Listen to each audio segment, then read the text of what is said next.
రాజ్యం TV education ఛానల్కు స్వాగతం. 10వ తరగతిలో 10th పరీక్షల విధానంలో తెలంగాణ ప్రభుత్వం కొన్ని సంస్కరణలు తీసుకొచ్చింది. గ్రేడింగ్ విధానాన్ని రద్దు చేస్తూ నిర్ణయం తీసుకుంది ప్రభుత్వం. ఇదొక విధంగా మంచి నిర్ణయమే అన్నట్టు చెప్పుకోవచ్చు. మళ్ళీ పాత విధానాన్ని అమలు చేస్తుంది.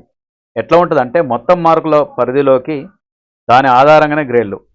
అంటే ఇంటర్నల్ అసెస్మెంట్ యథాతథం, కానీ 20 మార్కుల విధానం ఎత్తివేతనట్టు. ఇంటర్నల్ అసెస్మెంట్ ఉంటుంది, 20 మార్కుల విధానాన్ని ఎత్తేసారు. 100 మార్కులతోటి మరి 20 మార్కులు ఎత్తేసిన తర్వాత మిగతా ఇంతకుముందు 80 మార్కులకు ఎగ్జామ్ పెట్టారు. మరి ఇప్పుడు పరిస్థితి ఏంటంటే 100 మార్కులకు పరీక్ష ఉంటుంది, 100 మార్క్స్ పరీక్ష ఉంటుంది.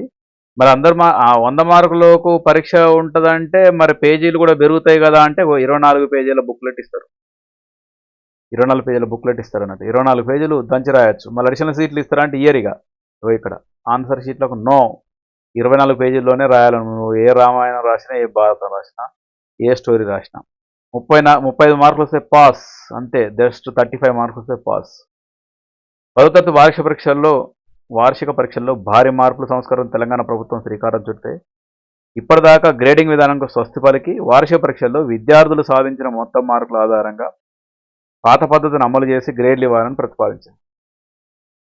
ఇంటర్నల్ అసెస్మెంట్ పరీక్షలు నిర్వహించి కేటాయించిన 50 మార్కుల విధానాన్ని రద్దు చేసి 100 మార్కులకు ప్రశ్నపత్రం తీసుకొచ్చేసి యూనివర్సిటీలు నిర్వహిస్తున్న పరీక్షలకు ఇస్తున్నట్టు బుక్లెట్ 24 పేజీలు ఉంటుంది. అది తీసుకుపోయి 10th పిల్లలకి ఇస్తారు. వాళ్ళు ఎన్ని పేజీలు వీలుంటే అన్ని పేజీలు రాసుకోవచ్చు. ఒకడు పెద్దగా రాస్తాడు, చిన్నగా రాస్తాడు, వాడు ఎక్కువ పేజీలు తింటాడు, తక్కువ పేజీలు తింటాడు. ఆడ వర్డ్సే లెక్క అన్నట్టు.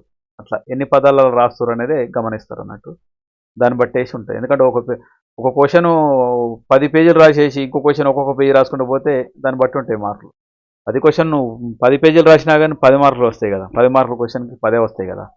అట్లా అంటే ఆ విధంగా ఉంటుంది అన్నట్టు. టైం మేనేజ్మెంట్, ఎగ్జామ్లో టైం మేనేజ్మెంట్ కూడా చాలా కీలకం. అట్లా మరి ఎందుకు తీసుకొచ్చారంటే ఇప్పుడు ఇస్తున్న 8 పేజీల జవాబు పత్రం మూలంగా విద్యార్థుల సమయం వృధా అవుతుందని, దీని వల్ల విద్యార్థులు టెన్షన్కు గురవుతున్నారని గుర్తించిన ప్రభుత్వం 24 పేజీలతో కూడిన జవాబు పత్రాన్ని ఇవ్వాలని, ఈ పత్రంలోనే విద్యార్థులు తన జవాబుల్ని రాయాల్సి ఉంటుందని అధికారులు తెలిపారు. అదనంగా విద్యార్థులకు జవాబు పత్రాలను అంటే ఆప్షనల్స్ ఉంటాయి, ఇక పేపర్లు ఆప్షనల్ అనేది అప్పట్లో అట్లాంటి ఉండదని అధికారులు జారీ చేసిన ఉత్తర్వులో పేర్కొన్నారు.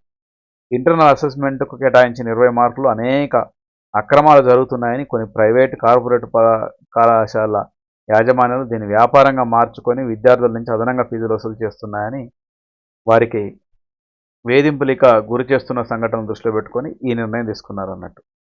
అట్లా అంటే దాన్ని బట్టి ఏంది, ఇక నుంచి 20 మార్కుల విధానాన్ని రద్దు చేసినట్లు లెక్క. సింగిల్ లైన్ 35 మార్కులు వస్తే పాస్ అన్నట్టు.